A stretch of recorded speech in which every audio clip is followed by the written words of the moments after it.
Okay. Welcome to the first workshop of religions in Korea, Korean-Israeli dialogue on trends and influence in Bar-Ilan University. Before opening remarks, let me start with an apology. This was the first draft that I wrote after meeting Professor Keith Howard on Saturday night, so I'll read it and then I'll erase it.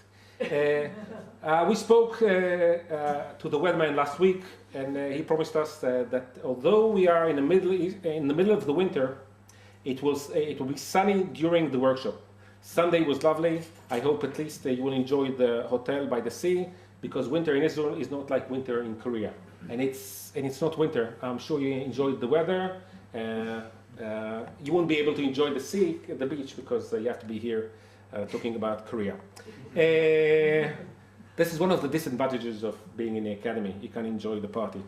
My name is Dr. Alon Levkowitz from Bar-Ilan University, and I wish to thank you all for coming to Bar-Ilan from far, far away, from Korea, from France, England, and even from Eilat. Let me call our first speaker, Professor Yaffa Zilbershatz, Deputy President of Bar-Ilan University, to say a few words. Thank you very much, Alon, and thank you everybody who is here. And first of all, His Excellency, Mr. Il-Soo, welcome, Ambassador of the State of Korea, Ambassador to Israel, and Professor Daniel Sperber, who is a scholar here at the university, and everybody who came here from Israel and abroad, welcome and good afternoon. 2 decades ago, if you would have asked an ordinary Israeli if he ever heard anything about Korea, he would have said no. Today, if you would enter an Israeli school and ask kids the same question, it will take few seconds to take the Samsung Galaxy phone from the pocket or upload the Gangnam Style and start dancing, okay? For them, Korea is the high brand power, and the Korean pop and film stars become the idols of worship already. So another example for the change in Korea's change of perception in Israel are the Israeli-Korean fan clubs that we established in Israel in the last 4 years.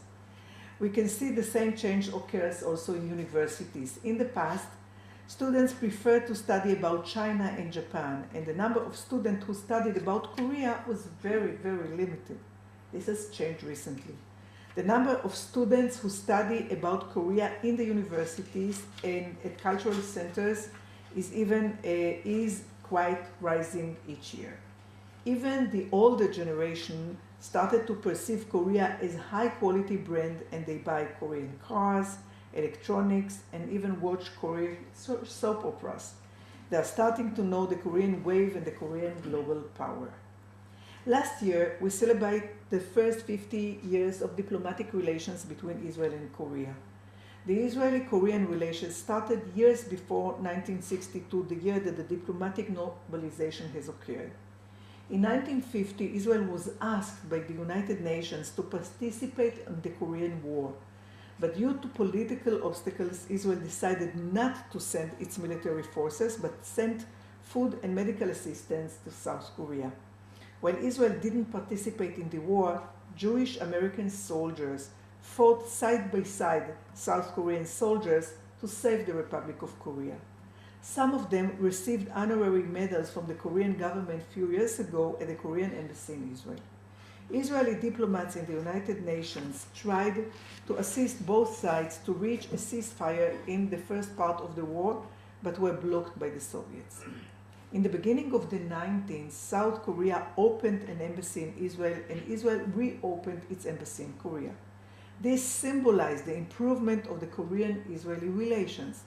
Few years later, an agreement with Korean Air was signed, as you mentioned, Ambassador, and Israelis and Koreans can fly directly to Korea and to Israel. Since the opening of the direct flights to Korea, the number of Korean tourists is rising to almost 50,000 every year. The numbers of Israelis that fly to Korea is 10,000, but we hope that it will grow soon. The economic relations between Israel and Korea are blooming, and the trade between the two states is $2 billion. South Korean companies established research centers in Israel, which symbolize the belief in the Israeli high-tech industry and technology education, such as the nanotechnology and research center that we have here at Bar-Ilan University. Business is not only the link between the two states. Education is another bond between the two countries. Both of us understand the importance of education and need to achieve to achieve higher goals. As part of the education cooperation between the two nations, dozens of Korean students come to Israel each year to study biblical archaeology, nanotechnology, and education studies at the Technion, at Bar-Ilan University, and also in Hebrew University. Some of these students received their PhD in Israel and went back to Korea to teach in universities. In the last 2 decades, Israeli students started to study in Korea, most of them for 1 year, but some of them even continue to study to master's degree and even PhD degrees. Bar-Ilan established its Asian program 5 years ago with the generous support of Dr. Naim Dangoor. We thought that the time has come to reach out to the East and teach our students about Asia. Just to let you know that Bar-Ilan University is a very dynamic, fast-growing institution. Being by definition a religious university, it is just natural that the study of religions and their explanation will be within our university. We would like to thank as well not only Dangoor, who supported this event, but also we would like to thank the Korean Foundation for its financial assistance along the years and the help that the Korean Embassy in Israel is giving to this endeavor. I welcome all foreign scholars who came from all around the world to Bar-Ilan. I wish you an exciting and interesting workshop. Welcome. Our next speaker is His Excellency Ambassador Kim Il-Soo, the Ambassador of Korea to the State of Israel.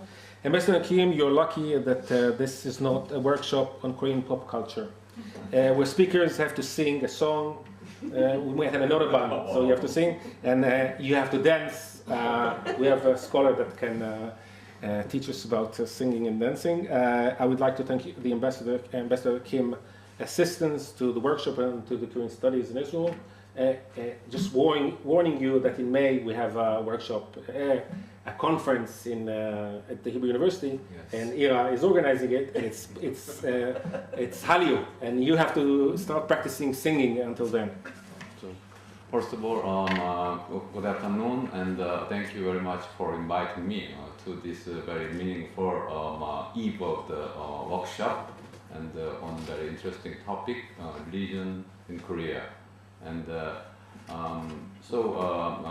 Professor talked about general outlook of relations between our two countries. So I don't add more to her remarks. But as she mentioned, one of my jobs I have to do, I think, in Israel is to let Korea know better or more in Israel. Because as she mentioned, Korea is known as a country producing quality mobile phones and cars. And to my more over-ambitious mind, that's it. So not many people visit Korea, and so I just want to let the Israelis know that Korea is not producing this manufactured goods, but also a country with scenic views and also Asian culture. And religion is one of the things the Koreans are also very much enthusiastic about and open. So that's why we have quite a big Christian community in Korea, and that's also one of the things that ties our two countries. So there are quite many Korean pilgrims visiting Holy Land every year, and Israel is generally viewed in a very favorable light in Korea, because Christians associate the Jewish with the Israelites in the Old Testament. So, and also it is Holy Land and people of the Holy Book. So this positive attitude towards Koreans and to towards Israelis among Koreans is quite special and unique, maybe likened to the American Pentecostalists and so on. And also, I have been here a year and a half, and during the time I had a chance to learn more about history, and I think Italians also sending their pilgrims every year since the time of Crusade, and Koreans are also like Italians. I mean, in the sense, because Korea is the second largest country in Asia that sends pilgrims to Israel. The largest country is India, so India is a big country. So just compared to the, in comparison to the population, I think Koreans, so Israel is really very popular. Among Koreans, and so religion is playing quite an important role in our relations. And I think tomorrow's conference would be intellectually very stimulating, and also as an ambassador, I'd like to see the role of religion grow in the relations between our two countries. And thank you very much again for inviting me. And so we are inviting you, the residents, this evening. And I wish you a wonderful time and a great success of this conference. And also, I hope the relations between the Israeli universities, including Bar-Ilan, and Korean universities will ever grow. And embassy is here to assist you to make that movement really working. Thank you very much. Well, I agree with the ambassador. You should visit Korea. Now it's about 11 hours, 10 and a half hours, the direct flight, Korean Air, as was mentioned before. Now, our third speaker is Dr. Daniela Gorevich, Associate Dean of Humanities. Dr. Gorevich is the initiator of Asian Studies program in Bar-Ilan University, as is this workshop as well. Well, I wish you all the best with our Asian projects. Daniela. His Excellency, the Ambassador of Korea, distinguished lecturers, students and guests, good evening and welcome to the Religion in Korea conference under the auspice of Dr. Naim Dangoor for Universal Monotheism. Dr. Naim Dangoor Program for Universal Monotheism, we chose a long name.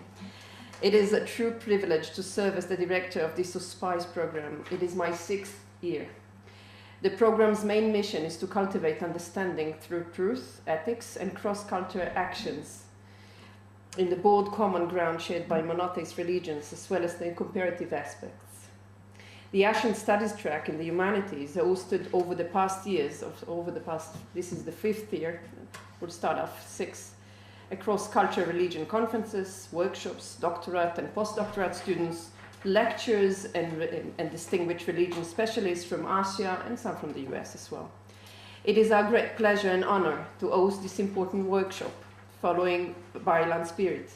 We believe that it is that as educators, it is our responsibility not only to lecture our students on Eastern cultures and belief, but also open the gate for them to see the opportunity for cooperation, collaboration, and partnership and friendship. To you, distinguished Ambassador of Korea, I thank you for your devotion and your devoted staff in the Korean Embassy, and for the continuous cooperation, assistance, and support. Thank you. I especially thank Mrs. Badia Thanos for a kindness and professional advice along the way. She's wonderful. My deep gratitude goes to Dr. Alon Levkowitz for organizing this conference, which is actually truly the first part. The second will be held next year, and so you're mostly welcome to join us there. And last but most important, to all of you, scholars from far and from near, who came here from around the globe to Bar-Ilan University, I wish you all an exciting and interesting evening and a fruitful and successful conference. Thank you. Good luck. Shalom. So it is really exciting to hear about him. And actually, he was a Jewish. The second person, as I can see, Thank you. And the second person was Alexander Albert Peters, who translated Psalms from Hebrew into Korean for the first time. And his translation initiated the translation of the last portion of the Hebrew Bible. And guess what? He was also Jewish from Russia. Finally, I would like to read, thank you. Finally, I would like to read verse from Genesis 12, 1-3. ויאמר אדוני אל אברהם, לך לך מארצך וממולדך ומבית אביך אל הארץ אשר אראך, ואעשך לגוי גדול, ואברכך ואגדל שמך, והיה ברכה, ואברך ובלכך, ומחללך האור, ונברכו בך כל משפחת האדמה. These verses are telling me what is the relation God, Israel, and a Gentile like me. What was the purpose of God through Israel for the people in the world? And what I have blessing from Israel, and what is the most blessing of blessings I got from the people of Israel? For me, that is the Hebrew Bible and my Savior. Thank you.